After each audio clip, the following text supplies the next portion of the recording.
Hi everybody, I'm Lauren and next to me is Des, and we're going to be talking about something that I think affects absolutely every South African, and that is the current economic climate. And there's something that we want to bring you based on a news article that was put out on News 24 where the headline reads, SA narrowly avoids recession. And I beg to differ because to me the things that really matter for survival is under threat. And in this article it actually has a table where you can look at those details. So please stick with us and listen to what we say with regards to this very guarded headline that said that we narrowly miss recession. We're at 0.4% growth, when in actual fact, three very important things we need for survival has massively contracted, is in serious trouble. And I think you should know about it and you should tell everyone else about it. Okay, let's get into the very, very brief article and then we can discuss it further. Despite record levels of load shedding and aggressive rate hikes, South Africa's first quarter GDP grew by 0.4%. You know, that's the thing about statistics. People say numbers don't lie. And that would look somewhat positive in this country, I'm afraid. Yes. But if you actually ask the average business owner out there, especially small business owner, how they are experiencing the current economy, I think they'll have a very bleak outlook on the future. And I think that's the case for most people. And to me, the saddest thing is seeing shops closing down. Yeah, we saw a shop that's been in Stellenbosch for years. It sell pianos, second-hand pianos, grand pianos, etc. That entire business just closed down. It was like part of the furniture in that town. And when you see things like that, you realize that the numbers they put out there is based on an economy that doesn't tell the true story with regards to how smaller businesses and people like you and me are affected. And I would like you to tell me in the comments how your business, how your job, how your life has been affected by the economy, and whether you feel that we've had a 0.4% growth. But when we get to the table just now, we will see the real story. This was exactly in line with economic consensus forecast according to a Thomson Reuters poll. The economy shrank by a revised 1.1% in the fourth quarter of 2022. Growth in the first quarter means South Africa avoided a technical recession, which is defined as 2 consecutive quarters of a shrinking economy. While the South African economy is now slightly bigger than before the COVID pandemic, it still remains below its peak in the third quarter of last year. And if you follow the link in the comments, first comment below and in the description, you can see this table where it actually shows how much the economy grew within that specific quarter, the actual volume of trade in the economy, etc. And you can see the plummet during COVID and now it's crawled its way back up. But it's the next table that really tells us a lot.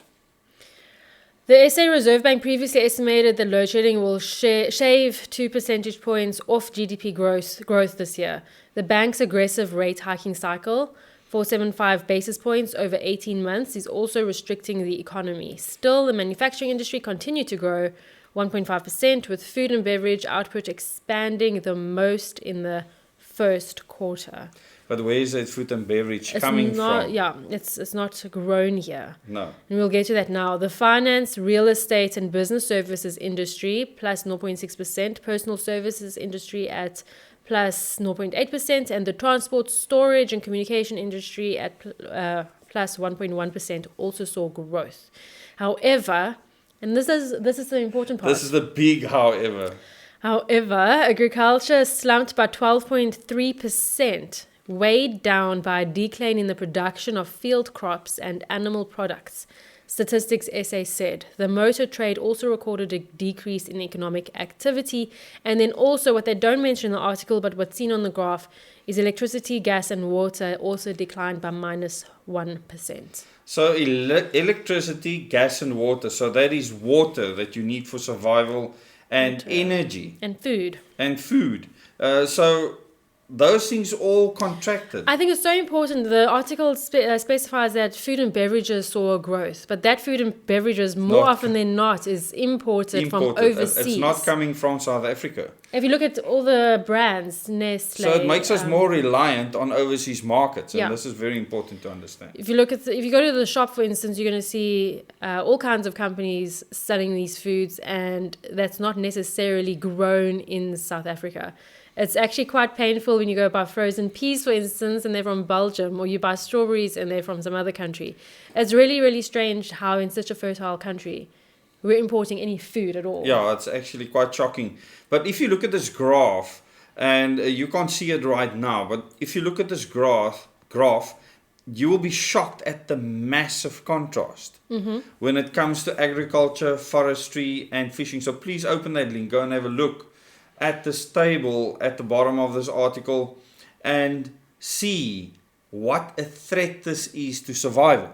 Because these are the things we need for survival. We need water for survival.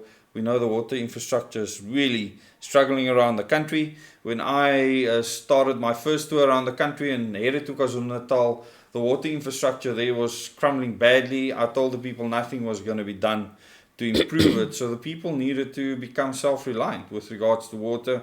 And I believe most people have taken that advice and done something. The same with electricity.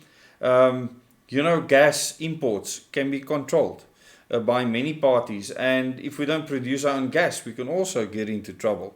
So these are all things that are struggling now. This graph will show you how it is struggling. And that manufacturing at the top that says 1.5%, where are those items going? To the overseas market or to the South African market? That was my first question, actually, when I read this.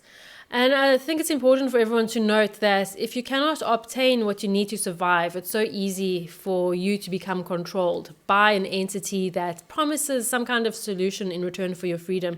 And that is something we want to avoid at all costs. At all costs, certainly we need to avoid other entities controlling us, large corporations controlling our lives, because they are giving us the very things we need to survive. Well, thanks so much for watching this video. Any last thoughts, Lauren? I think, firstly, I would love to just hear from the comments how you're experiencing the current economic climate. And, we have recently, I suppose, joined various channels together under Des and Lauren. There was STF, there was Ablo Des, there was my channel. And what we want to do is bring you the kind of information and also offer training, just like we do our STF workshops, that will help you literally survive absolutely anything. And one thing I notice is that no matter what happens in the world, we can't overcome these difficulties alone. We have to overcome these difficulties together. So I think you can look forward to content going forward that will start to introduce what we have to offer with regards to strengthening the citizens of the country to overcome all of this that's going on. So it's not going to be political comedy. We will actually provide you with solutions with the content on this channel. So please subscribe, click the bell icon so you can get notifications for future videos, and then tell other people about the channel, what we are doing, how we are trying to help people to make a difference in their lives, empowering them so that they don't have to rely on other people for their survival. Thank you so much. And remember, we're going to post a video every morning during the week at least. And then we have our members live stream coming up tomorrow evening. Tomorrow? No, it's Thursday evening. Thursday Today's evening. Tuesday, yes. Thursday so evening. 2 days time, it'll be Thursday evening at 7 o'clock. We will have our members live. See you then. Thank you so much for watching. Thank you. Bye. Bye.